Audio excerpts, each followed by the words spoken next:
everyone, welcome to this video where we are required to express the following expression as a single fraction in its simplest form.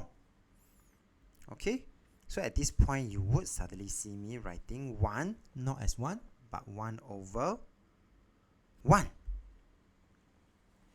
Okay, so that I can then see that all I have to do, I multiply by 6 to 1.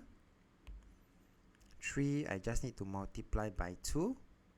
I would be able to express this expression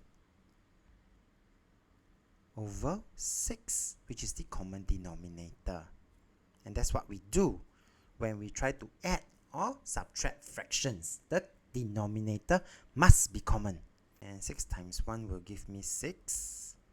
Plus this 2. Later on then I simplify, alright? So that I do not want to make careless mistakes.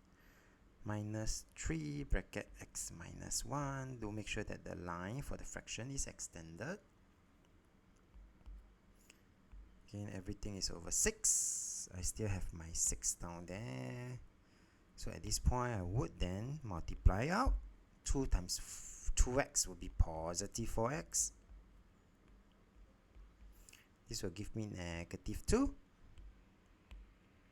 This will be negative 3. So negative 3 multiplied by 3, multiplied by x, negative 3x.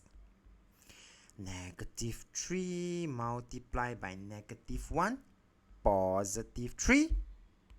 And let's continue. So you can see that 6 minus 2 plus 3, the end result is 7. 4x minus 3x, positive x, and the whole thing is over 6.